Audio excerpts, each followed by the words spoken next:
Let me tell you about the time I met my husband, Aaron. It was a regular Tuesday, and I was working at Marigold Fine China and Ceramics, surrounded by fancy dishes and glasses that cost more than my rent. The bell above the door jingled, and in walked a guy who seemed pretty out of place with his casual jeans and a t-shirt that looked like he might have worn it to a concert or something. "Hey, need a hand finding something?"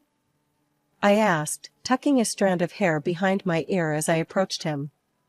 He turned around, and yeah, he was kinda cute, not that I was looking. Yeah, thanks. It's my mom's birthday, and she's big on teapots and all that. I don't know where to start. I showed him around, pointing out some of our best sellers and the finer pieces that would make his wallet cry. He chuckled at my straightforwardness. "So, you're telling me that little pot is worth $1,000, he asked, eyebrow raised as he picked up a delicate teapot painted with roses. "Believe it or not, yeah. It's hand-painted, limited edition," I explained, watching him carefully replace it. We spent a good half-hour chatting as we walked through the aisles. He had a good sense of humor, making jokes about how a single plate cost more than his weekly groceries. "I'm Aaron, by the way," he said, extending his hand. "Elise," I replied, shaking his hand. "So, Aaron, picked any favorites yet?"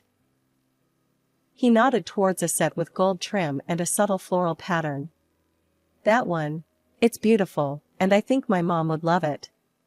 "Does it come with a don't break me guarantee?" I laughed, shaking my head.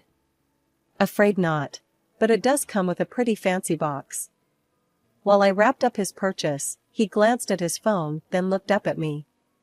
"Hey, this might sound weird, but can I have your number? You've been really helpful, and, I don't know, maybe I could get your advice on something else?" "Like what?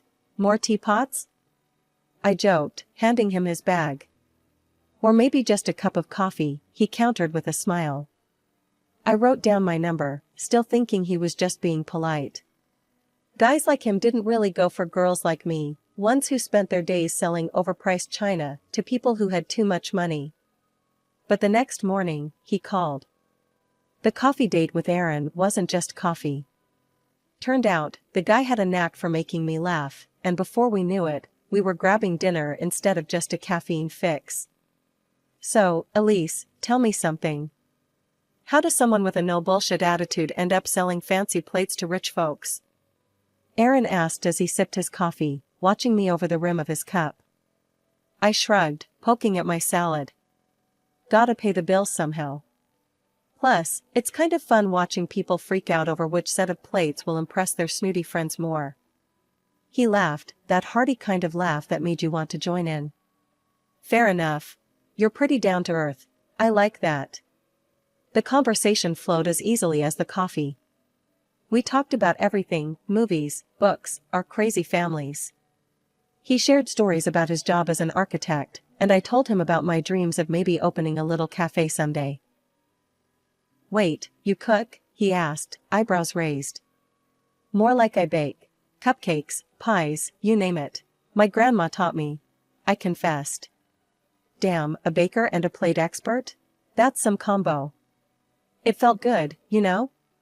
Being with someone who got my kind of humor and didn't expect me to be anything but myself. We started seeing each other more and more after that night, movies, walks in the park, the occasional concert when we felt like splurging. One evening, a few months in, we were at his place, a modest but cozy apartment he'd designed himself. We were on the couch, a movie forgotten on the TV as we talked about our days.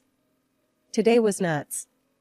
This lady spent an hour deciding between two identical teapots. I mean, they were literally the same, Aaron. How does that even happen? I vented, still amused by the absurdity of it. He grinned, pulling me closer. Maybe she was just trying to make a perfect choice. Kind of like how I feel with you. That caught me off guard, and I looked up at him, trying to figure out if he was joking. But he was serious. "What do you mean?" "I mean, every day with you feels like I'm making the right choice. No second guessing, no regrets. It's easy with you, Elise." It wasn't just the words, but the way he said them, like it was the simplest truth in his world.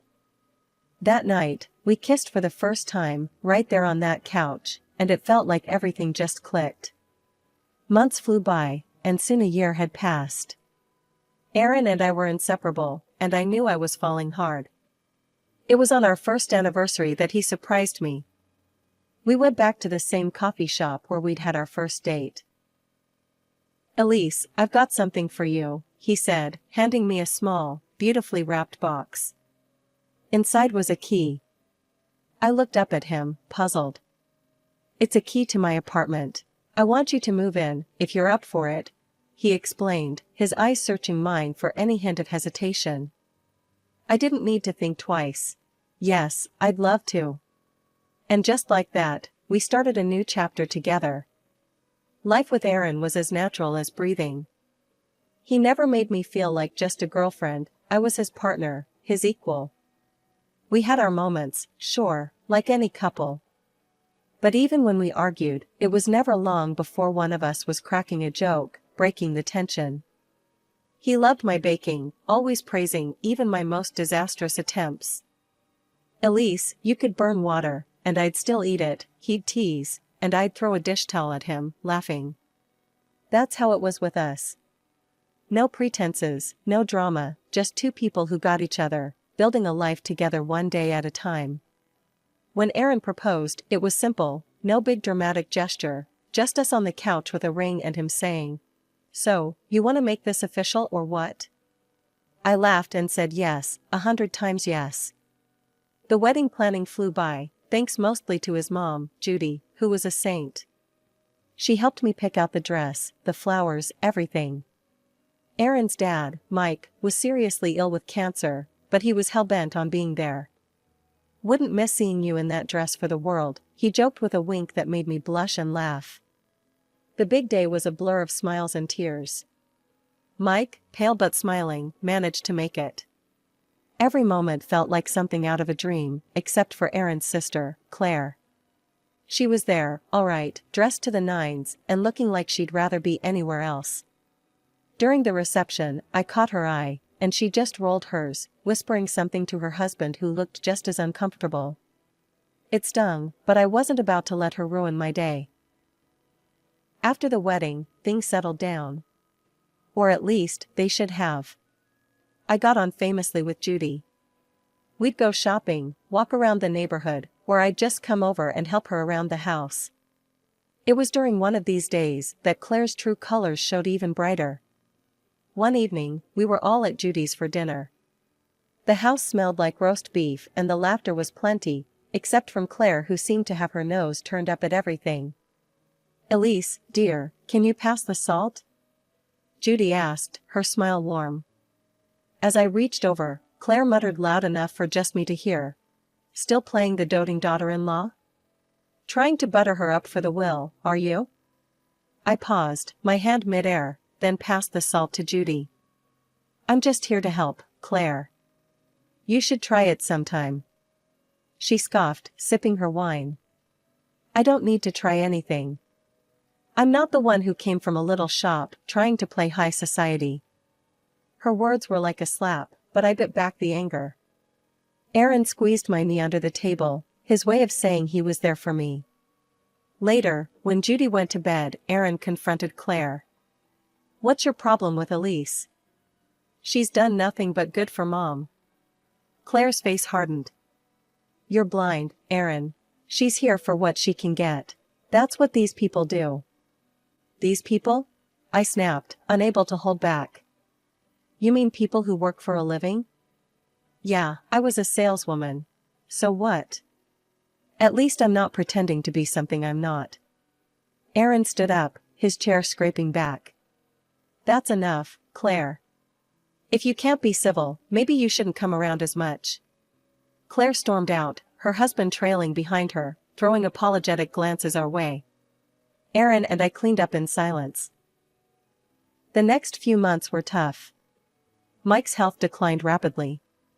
Despite the strain and sorrow, I tried to be there for Judy as much as I could. Mike passed away quietly one night, leaving us all a bit emptier. Aaron took it hard, and I did my best to support him, to be his rock. Claire, who'd been absent more often than not, suddenly turned up again, her eyes scanning the house like she was taking inventory. At Mike's funeral, she was tearful, playing the part of the grieving daughter, but her tears seemed as hollow as her previous accusations against me. A few weeks after Mike passed, Judy decided it was time to settle his affairs once and for all. She invited us all to dinner. As we sat around the dining table, the air thick with anticipation, Judy cleared her throat and unfolded a stack of papers. "I've got Mike's will here," Judy announced, her voice steady but soft. "He had some specific wishes about how things should be handled." Judy continued, "Half of everything goes to me, as we expected. The other half will be divided among Mike's future grandchildren." She paused, looking over her glasses. "And the firstborn grandson will receive a bonus of $200,000. Claire was practically vibrating in her seat. "Well, I guess that sets our priorities, huh?" she said, half joking but with a greed I hadn't seen so openly before. "Let's not make hasty decisions," her husband muttered, but Claire was already on a roll. "This means we start trying seriously, babe. It's important," she insisted, her voice tinged with desperation that didn't suit the dinner table. From then on, Claire's obsession with conceiving became the focal point of her life. Every family gathering, she'd update us on their progress, or lack thereof, with a frankness that bordered on uncomfortable. "We've been to 3 specialists this month alone," Claire complained one evening as we all tried to enjoy a quiet dinner. "Do you have any idea how much this is costing us?" Her fixation deepened when they moved on to artificial insemination. The hormonal treatments took a toll on her, physically and emotionally. She gained weight, which only fueled her frustration and desperation. Her struggles cast a shadow over our family meetings. Claire's obsession with getting pregnant overshadowed even simple conversations. It got to the point where I found excuses not to attend gatherings, especially if I knew she'd be there in one of her moods. Aaron tried to stay neutral, but even he was wearing thin. "She's my sister, but I can't deal with this every time we see them," he confessed one night as we lay in bed, staring at the ceiling. "I know, love. Maybe give her some space? She's got a lot on her plate right now with all the treatments and pressure," I suggested, though I felt for Claire, her behavior made it hard to be around her. As time wore on, Claire's single-minded pursuit of motherhood began to isolate her, even from those who wanted to support her. All we could do was watch and wait, hoping that something would give, for better or worse. The day Claire announced her pregnancy should have been purely joyful. "I'm pregnant," she declared during a family brunch, her eyes scanning the table for our reactions. Aaron and I offered our genuine congratulations. "That's great news, Claire. Really happy for you guys," Aaron said, passing her a smile across the table. I nodded in agreement, trying to add warmth to the tense air. Despite our attempts at keeping things friendly, Claire seemed to brew a storm inside her, always ready to snap. Her mood swings were wild, and every small thing set her off. The family tiptoed around her, but I bore the brunt of her sharp tongue more than anyone else. I learned to keep my distance, but that was about to become harder. One morning, feeling unusually queasy, I took a pregnancy test. The positive result left me stunned and elated. I shared the news with Aaron, who was over the moon. "We're going to have a baby," I whispered, and we held each other, lost in our little bubble. We decided to share the news with Judy first, hoping for a moment of happiness amid the ongoing tensions. Walking into Judy's house, hand in hand, we found not only Judy, but also Claire, who'd apparently come over earlier. "Mom, Elise has something to tell you," Aaron began, his voice filled with pride. I smiled, a bit nervous about Claire's presence. "I'm pregnant, Judy. We just found out." Judy's face lit up with delight. "Oh, my darlings, that's wonderful. 2 grandchildren on the way." But Claire's reaction was far from congratulatory. Her face drained of color, and her lips thinned. "You planned this, didn't you?" she hissed, her voice low and menacing. "Trying to steal my thunder and my child's inheritance." I froze, shocked by her accusation. "Claire, that's not true. It just happened. Her voice escalated, and she stood, pointing a shaking finger at me. You're lying. This is all a setup. You want the money, that's all you've ever wanted. We should get a DNA test on that baby. Who knows if it's even Aaron's? Aaron stepped between us, his face dark with anger. Enough, Claire. I won't let you insult my wife like that. You owe Elise an apology. Claire scoffed, her cheeks flushed with anger or shame, I couldn't tell. I'm not feeling well, she muttered, grabbing her purse and storming out, leaving a stunned silence behind. Judy reached for my hand, her eyes sympathetic. Don't mind her, dear. It's just the hormones and jealousy speaking. I tried to smile, but Claire's words had cut deep. Tears spilled over, and I wiped them angrily. I just don't understand why she has to be so cruel, I murmured. The joy of our announcement had been overshadowed by Claire's outburst, and though Judy tried to smooth things over, the damage was done. The remainder of our visit was spent discussing baby names and plans, but Claire's shadow hung over us all. Judy called me up early on a bright Tuesday morning, her voice warm and inviting. Elise, dear, why don't you come over for coffee? I baked your favorite apple pie, she said, and I could almost smell the sweet aroma through the phone. Glad for a reason to get out of the house, I quickly agreed. I'll be there in 20 minutes, Judy. Can't wait. When I arrived, the house smelled heavenly, and Judy greeted me with a hug. Inside, to my surprise, Claire was there too, looking unusually quiet and almost shy. She even managed a small smile as I walked in. Elise, I want to apologize for last time, Claire said, her voice lower than usual. I was out of line. I've been dealing with a lot. Her apology, unexpected as it was, eased a bit of the tension I'd been carrying around. Thanks, Claire. Let's just move forward, okay? We settled at the kitchen table, the pie between us, its scent filling the room, inviting us to forget the awkwardness. Judy poured the coffee, and we started to chat about light, inconsequential things, Judy's garden, the weather, the little one on the way. Halfway through our second slice of pie, a headache began to pound at my temples, a common annoyance during my pregnancy. I must have winced, because Judy immediately noticed. You okay, dear? You look a bit pale. Just a headache, nothing new these days, I replied, trying to brush it off with a smile. Oh, I have just the thing, Judy said, rising from her seat. I have some headache medicine that's safe for pregnancy. Claire, honey, could you fetch it? It's in the medicine cabinet. Claire nodded and left to retrieve it, returning moments later with a pill and a glass of water. Here you go, Elise. This should help. I thanked her, swallowing the pill without a second thought, trusting Judy to know what was safe. But as I took the glass back to the kitchen to rinse it out, my eyes caught on something in the trash that sent a cold shiver down my spine. Among the usual rubbish, a discarded medicine package stood out, its label stark against the banana peels and coffee grounds. It was a chemotherapy drug, one that I instantly recognized from the time we had helped Mike through his treatments. Panic seized me as I remembered the clear warnings about its effects on pregnancy. Dropping the glass in the sink, I grabbed my phone and dialed 911. The operator picked up immediately, and I quickly explained what had happened. Ma'am, you need to try to purge that from your system immediately. Drink water and try to induce vomiting, the dispatcher instructed urgently. I turned the tap on full blast, gulping down glass after glass of water before kneeling in front of the toilet. As I forced myself to vomit, tears mixed with fear and betrayal stung my eyes. What was going on?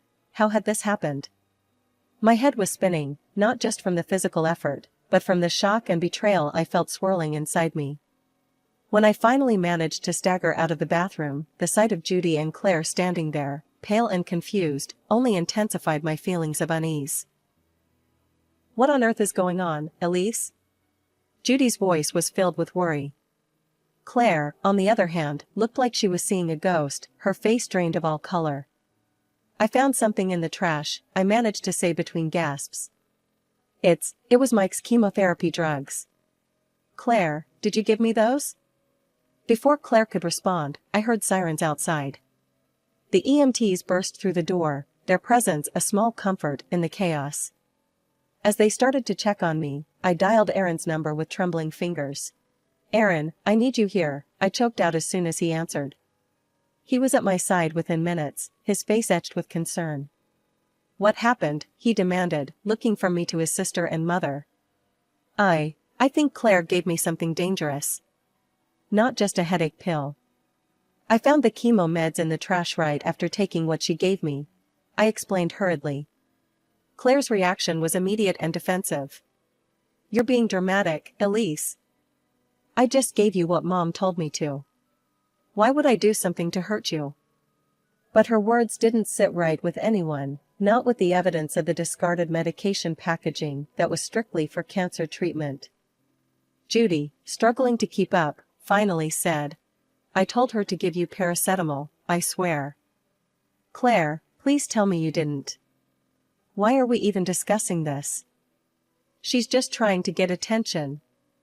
Claire interrupted, her voice rising in panic. That's when Aaron stepped in, his tone icy. "We're calling the police. We need to sort this out properly." Claire paled even further, if that was possible. "The police? Aaron, come on, think this through. She's making a mistake." But it was too late. Aaron had already dialed, and within moments, the police arrived, adding another layer of seriousness to the situation. They listened to our accounts, their expressions grim. "Ma'am, we'll need to take that package of medicine for fingerprints," one of the officers said after I pointed out the trash where I had seen the discarded drugs. Claire seemed to shrink with every word the police said, her earlier bravado draining away as quickly as her color. Meanwhile, the ambulance team decided I needed to be at the hospital for a thorough checkup and possibly more treatments to ensure no residue of the harmful drug was left in my system. It was a surreal couple of days following the hospital scare. Sitting in the living room, still trying to wrap my mind around the recent events, the phone rang. Aaron answered it, his face tightening as he listened. When he hung up, he looked at me with a mix of relief and sorrow.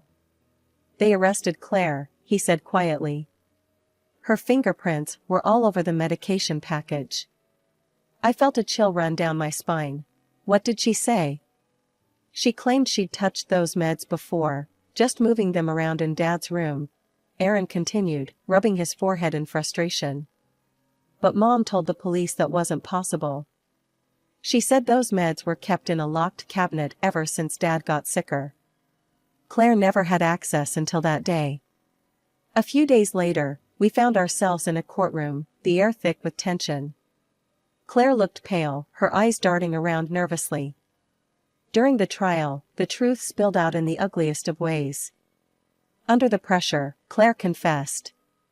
She admitted to trying to harm our unborn child to ensure her position in the inheritance queue. The courtroom was in shock. To make matters even more shocking, it emerged that Claire wasn't even pregnant.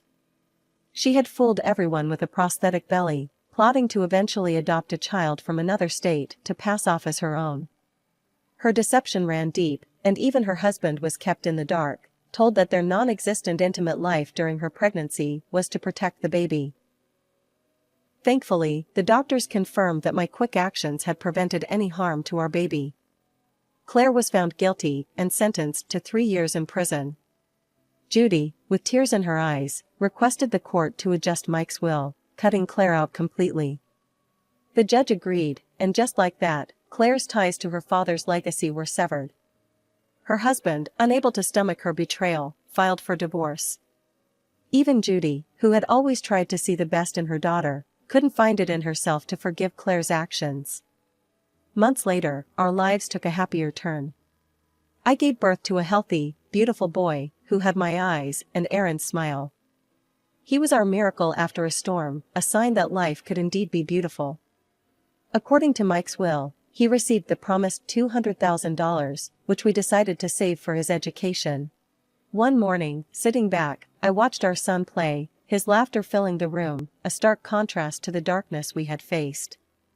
Aaron wrapped his arms around us, a silent vow that as long as we were together, nothing could break us. "Everything ended well, didn't it?"